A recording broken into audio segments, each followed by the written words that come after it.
Well, welcome again to our show. And as always, we have a fantastic guest. And just before I introduce him, I want to tell you about our sponsor, Taylor Bags. Fabulous, yummy leathers from Spain and Italy.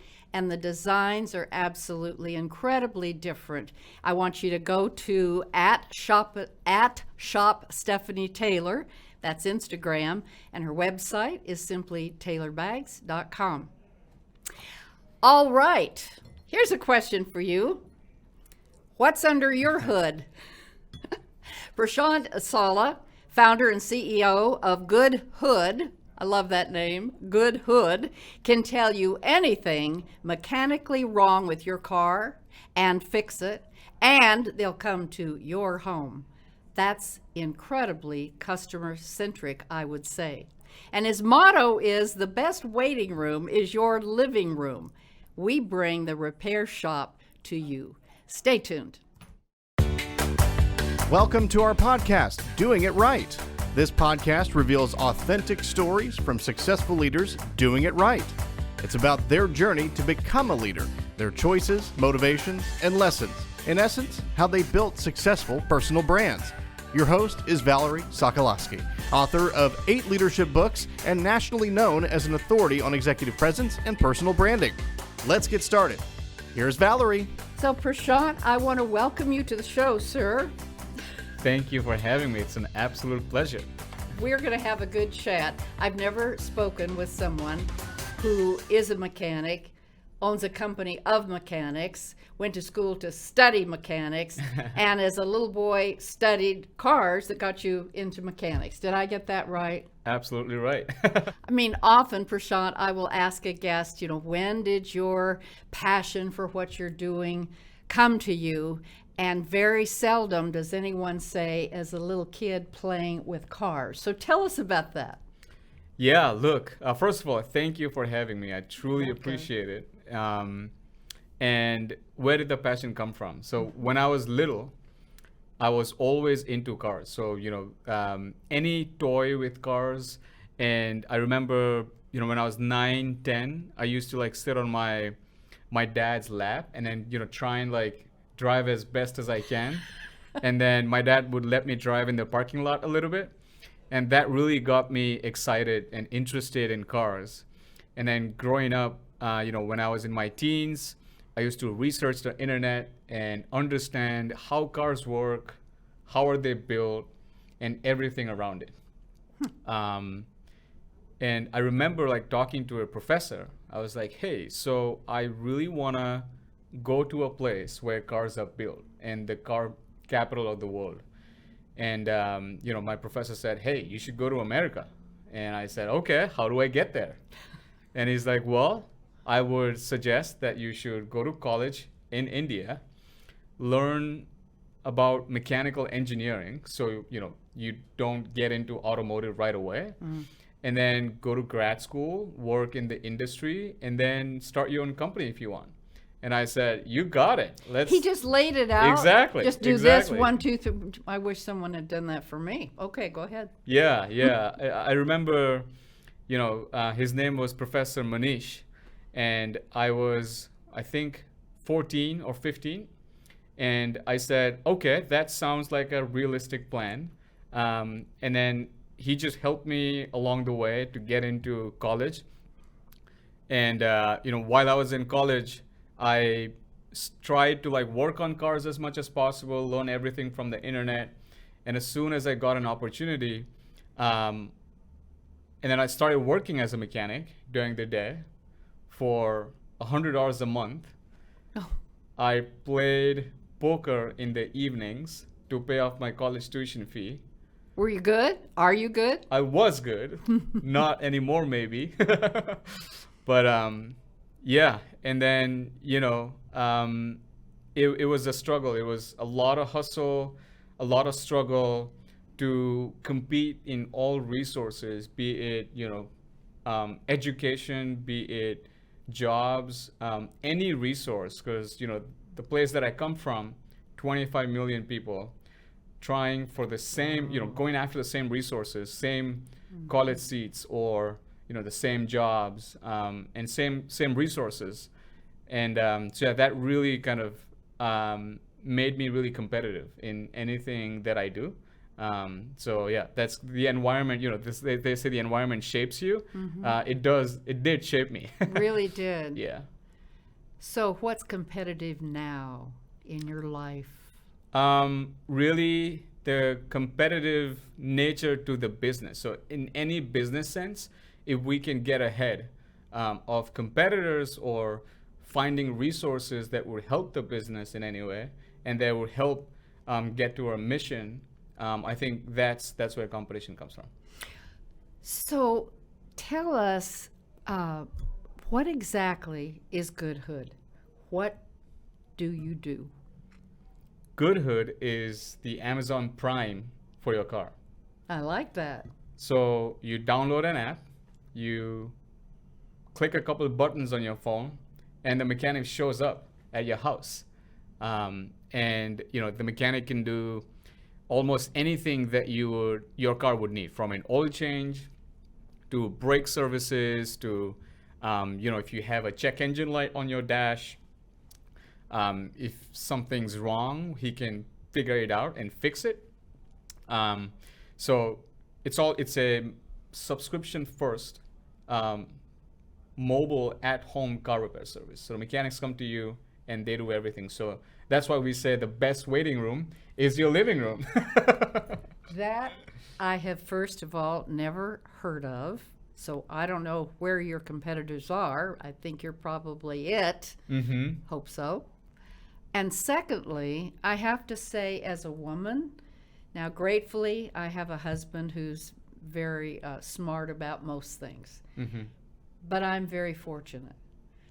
And I'm curious if the people that use your services, from a gender perspective, are there as many men as women, or how does that kind of balance out? Surprisingly, like you said, women are majority of our customers, and when we service women, they have a feedback that we haven't heard before. So I'll give you an example. I remember there was a nurse in Dallas who was on her way to the hospital, and in the morning when she was trying to start her car, it wouldn't start. And we sent the mechanic within the hour. The mechanic got there, replaced the battery, and she was on her way. And then after her shift, she sent flowers and she said, "Thank you. You literally saved not only my day, but it was a critical moment in my job that you made a big impact." We not only focus on convenience, but we also focus on transparency. As you would probably attest, when people think of automotive repair shops, they necessarily don't think of transparency or great service. Correct. Everybody dreads going to the repair shop, and for a good reason. It's almost like you give the car, and your car is a hostage kind of thing, where the repair shop would just take your car, give you a call, and say, "Hey, it's a lot of money now." And you have no way to find out, hey, is that really true? Is that what it needs? That's right. Is there anything that you can give me or show me? And that's where we come in. With us, mechanics can show you literally, hey, this is what's wrong. You can see it's noisy, it's broken, it's leaking, and we'll replace it. And, it's all done in your comfort of your house. So you can not only see what's wrong, but also get some education saying, okay, I'll give you some tips to drive your car safely, to save you some, fuel cost and make your car more economical. So you're teaching as well. Exactly, yeah. So yeah, specifically, women really love that. They like the transparency. Yeah. So, Prashant, if I have an imported car, which I don't, but I have, and oh my gosh, first of all, you mentioned transparency, and we all know that imported cars cost usually a lot more to have anything fixed. Do you work on imported cars as well? Yes, absolutely. We work on all year make models, and foreign, domestic, older, newer. And the reason is, mechanics can work on almost every car. and we can do 90% of all services that your car would need. What in kind your of a driveway. tool bag are you Yeah, bringing? yeah. I mean, really, do you show up in a huge big van with, what does it look like? Yeah, so there's a van that shows up. There's tools in the van that the mechanic will use. And you know, the misconception that most people have is when you need something in your car, you need a lot of tools and equipment, you need fancy, you know, lifts. Right. Here's the reality. 90% of everything that your car needs do not need those things. You don't have to put it up in that. Exactly. Yeah. Yeah. You know, think of like simple things like an oil change, brakes, you know, something goes wrong in your car. You necessarily don't need to lift it up and, you know, use fancy equipment. And that's the myth that I want to, you know, convey and kind of, you know, let the audience know that your car is not as complicated as it seems. And, you know, when you work with the right mechanic, he can do everything in your driveway. So you don't have to go to a shop, which is why we exist. That is customer centric, and it's hard to believe there's a company like yours, and you are growing exponentially. When did you start here in Dallas? So we started a few years ago. We did a pilot pretty recently in Dallas, and we saw great customer feedback. You know, customers were giving us 5-star reviews online. They were calling us and thanking us. And then also turns out the mechanics in Dallas are amazing. They are sophisticated. Good. They understand technology. They obviously are technically skilled. So yeah, Dallas is our big market, and we're creating jobs in Dallas. You know, we have dozens of mechanics. They serve thousands of customers in Dallas. And yeah, Dallas is amazing. Checks all the boxes for us. Good. That's good. You know, Prashant, I have talked with several young men who either just choose not to go to college or don't have the wherewithal to go to college. And I've mentioned to them, do you know that there are so many really good paying roles out there if you look into what you're really good at? I'd never thought about mentioning mechanics. What would you say one has to be like or have in their toolbox to be a good mechanic? Yeah, so great question. So as a mechanic, you would want to have basic mechanical tools to do basic mechanical work. Sure. You got to have basic electrical tools to check your battery, your starter. And also you need a really good scanner. A scanner is a computer kind of screen, a big computer screen that hooks up to your OBD2 port underneath your steering wheel. And then it basically scans all the computers on your car and gives you like a health report saying, here's what's right, here's what's wrong from all the computers on your car. And the mechanics are educated enough to say, okay, here's what I need to do based on what the scanner's telling me. Now, what about the person, though?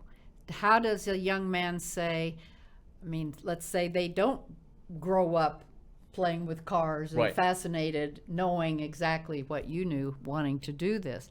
Let's say they don't. They're just good at what? How would a young person say to themselves, I'm really good at X, Y, and Z, therefore maybe I'd be a good LBV? Yeah. You know, what I've seen is people, including mechanics who are into cars, they just love cars from the beginning. Okay. It's rare to see, not as uncommon, but it's hard to find people who grow their passion with cars later in their lives and become mechanics. So all mechanics are, so passionate about cars. We all, community of mechanics, community of enthusiasts, automotive, we love everything with cars. So if you go into a bar, you're talking about the cars. Exactly.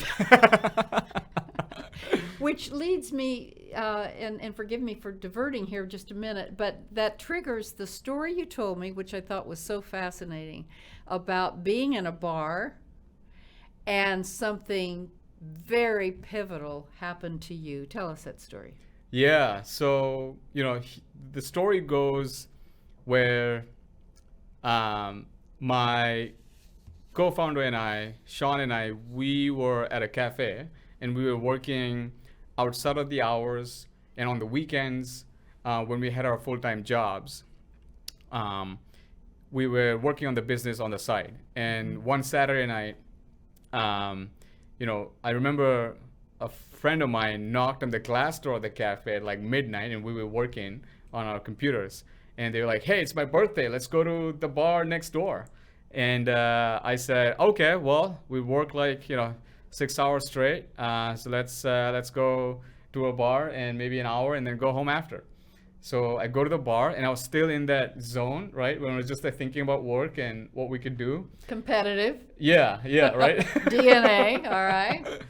And then I remember, I was at the bar counter, and then there was this gentleman next to me. He was, we started talking, and we started kind of talking about each other's lives. And because I was so thinking about work, and that's all I was thinking and saying and doing, he kind of looked at me and said, "Wow, you're really into whatever is it that you're doing." And he didn't understand like automotive or mechanics, but the concept is pretty simple. And so he said, "Hey, so I'm really interested. Do you need an investment?" And I said, "Well, I have no idea. I don't know how this works." Excuse me, but he just overheard and said, "Do you need an investment?" Yeah, so we started talking. Who does that? I know. Okay. It was really, accidental and whatever you might want to call it. But, we talked for a few hours, and he said, "Hey, this sounds really interesting, and it sounds like you're really into this, and you have the background, you've done it before. So, let me know what you need. If you need an investment, I'm here for you, and we can talk about it more." And then after that, I remember we met at another bar a week after. Let's go to the bars, people. and then in that week, I literally did a mini MBA. It's like, Really? "Hey, how does this work? And let's figure everything out as fast as possible." So I did that and slept 2 hours every night for 7 days straight. I get to that bar. The investor learning part? Is that why yeah, you weren't like, sleeping? hey, how does an investment work? Oh. How do the numbers work? Because at that time, we didn't really, it was a few years ago, but we didn't really have a lot. We had one mechanic, or a couple of mechanics, and some customers. And at that time, I was going with the with the mechanic to the customer houses, as many as probably hundreds. Because that's kind of the learning, that's my DNA. Like, I would do literally everything myself, and then kind of figure it out from the bottom. So going back, we met at another bar the next week, and he said, "Hey, so tell me how this is all going to work. How's it going to work for you? How's it going to work for me?" And I said, "Okay, let's grab a couple napkins." And we wrote a couple things down, and I still have those napkins. And he said, I hope "Frame it?" framed. Yeah, exactly. And then, he said, "Wow, this is exciting. This makes sense. I think you answered all my questions. I'm ready to write a check." And then he wrote a $250,000 check. And then he's invested ever since after as well. But yeah, that was the story. That's, I would say, more than a story. That's a miracle. Mm-hmm. And congratulations. Thank That's you. really, and now you're a multi-million-dollar company, which is just great. That story relates to something you said was one of your top takeaways in this journey. You said, understand the customer before, and it related to before you're building a product, or I will say before building a service in my business. So just that customer-centric. And you also said, which I loved, Prashant, it's a marathon, it's not a sprint. Mm-hmm. So many people, and audience, I'm sure many of you entrepreneurs and successful leaders have had this question like, well, how long did it take you to become successful, whatever that looks like? And they're expecting an answer. They're expecting like, well, you do this, and then it takes this long, and you need this much. And it somewhat just happened for you. Mm-hmm. So how do you feel about that, just personally, just you as a person? The story you just shared. In a bar, this man overhears and says, here's a check for $250,000. How did you feel? The true answer is I felt normal because I thought it was normal. You did? But then, yeah, I thought, well, maybe this is how it works. Oh, I my didn't realize goodness. until later that this is where it doesn't happen that often. And I was just either lucky or, things just happen. Just happened. But yeah, like, if I were to like summarize the way that we work and we think of working is taking action or overthinking. So speed over perfection, meaning we don't have to be perfect in the beginning. We just have to start. Once you start, then things will fall into place. And our job is to be like nimble and really flexible and obviously like have like an end goal, but then there's ways to get there. So the key thing is to not overthink too much and just start. And when you start, you can figure out and you can find resources, you can find the people who would align with your vision.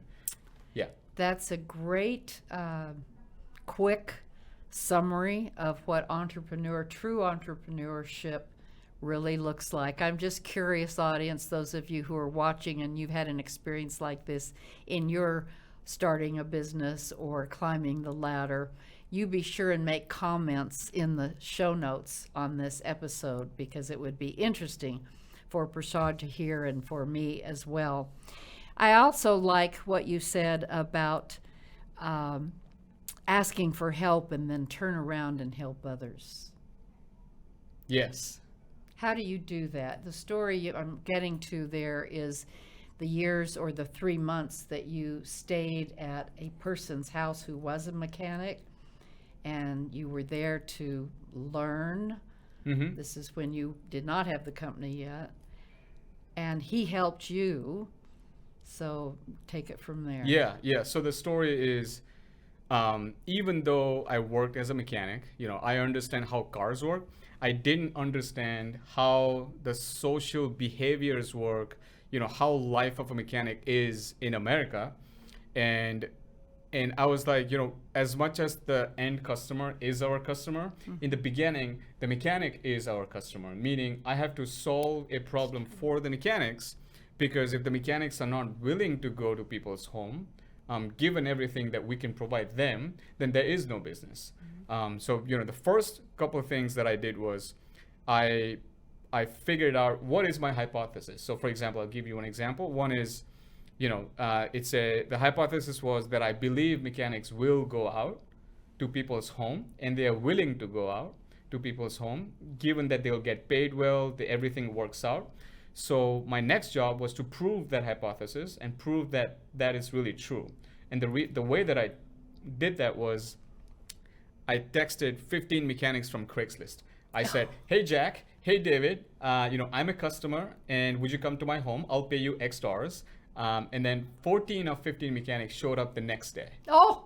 And I was like, okay, so I proved the fact that mechanics can go out. And want to. Exactly, yes. So they want to work. Yes. And let me interrupt intentionally, because today, Prashant, a lot of people aren't really so wanting to go to work. So good. Exactly, That says a culture about mechanics. Yeah, and then, the thought behind that was, what is the biggest risk in this business? The biggest risk is if mechanics don't want to go out, then there is no business. Right. If the mechanics do want to go out, then you've validated a risk. Right. So I did that, and I was like, check mark. Check mark, check. And then after that, I had one mechanic his name was David, who lived an hour away from me. And him and I got along, and I said, hey, David, I really need your help. I want to live with you. If you can, I will pay rent. And just put me any corner of the house. I'll sleep on the floor, whatever you want me to do. Was he married? He was married. That was and nice. I got along with his family very well. And then, the reason behind that was I really wanted to understand the life of a mechanic. Mm-hmm. So I lived with him for close to a month.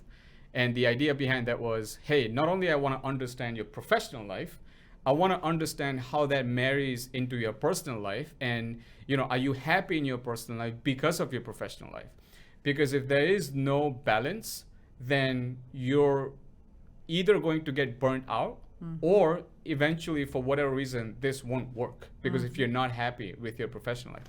So basically, I did that, got a lot of learnings, and then we tweaked a lot of different things in the business model, in the business, so that we can do the best we can for the mechanics logistically, because they are going to people's home. They are the heroes of our business. They are the right? heroes. That's nice. And that's really important to understand, and that's the mission of the company. The mission of the company is to, solve the convenience for car ownership for 1 million members by 2027, while making a real difference in the lives of the mechanic. Isn't that lovely? If every business had that kind of a mentality and culture. And you also said in your lessons learned, Prashant, you said, hire when it hurts. What does that mean?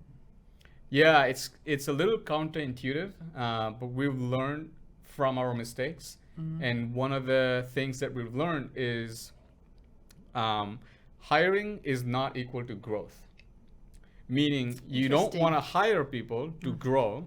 You want to grow first, then hire for that growth. So you should get hurt saying, hey, there's a lot to do. Now we should hire someone else. Versus, hey, let's hire someone hoping that person has enough work. So that's what I mean by that. Well, that's well taken in any business. Right? Yeah. Absolutely. Especially in this environment, with this economy right now. Yes. I think, going lean and trying to make the most out of all your resources the best you can. I think, that's worked for us. So this is an off-the-wall question. America, U.S., Hollywood. If you could be a character star in Hollywood, who would you be and why? I think Tom Hanks from Castaway. Okay. Because he builds something from nothing on the beach where he gets stranded. This is just my first thought. That's a great I haven't thought. given a lot of thought. That's why I ask it. And that makes perfect sense in what you've shared with us. Right. Is there any question that no one else has asked in your business about your business or about you that you'd like to share on this show? Yeah, I think we partially covered it, but I want to change the perception of mechanics in this country. And what I mean by that is mechanics are doctors for your car. So I want people to recognize that mechanics are people who are highly skilled in what they do. Yes. They are really, really smart, and they deserve more recognition, more appreciation socially than they have been in this country. We look at doctors a certain way. We don't look at mechanics that way. And why is that? So I really want to make a difference as much as I can so that mechanics all over the country, the profession itself lifts up socially, and we look at mechanics in a different light than what we have been so far. Prashant, everything you've talked about on this show says so much about you as a person, about the culture that you're building in your company, and about the fact I love that you are caring about the mechanics themselves first, knowing that if you care about those who work with you and for you, they'll care about the customer. And that was Herb Kelleher's motto when he started Southwest Airlines. It served him well. It is serving you extremely well. And I am so grateful to meet you. I'm going to download the app. And here's my final question on that. So I bought my car, obviously, from a dealer who has a little thing I can call or a number I can call. What would be the difference in calling that dealership to come help me versus you? We come to you. Okay, there you go. Yeah, so people can go to goodhood.auto, download the app, Okay. call, and the mechanic comes to you. You stay in your living room and just let it get fixed. how much better can it get? Right? This has been awesome. Thank you so much. And I want you to stay a minute because I always share a last minute statement about a Valerieism. And I thought about this one based on our conversation today, and it's really simple. It's stay curious. From the moment we talked on the phone, Prashant, you mentioned things through your life that you were always curious about the car, you're curious about this, curious about. There's so much on the internet now that we can just hit go to AI and get all the answers. And I'm saying, no, don't do that.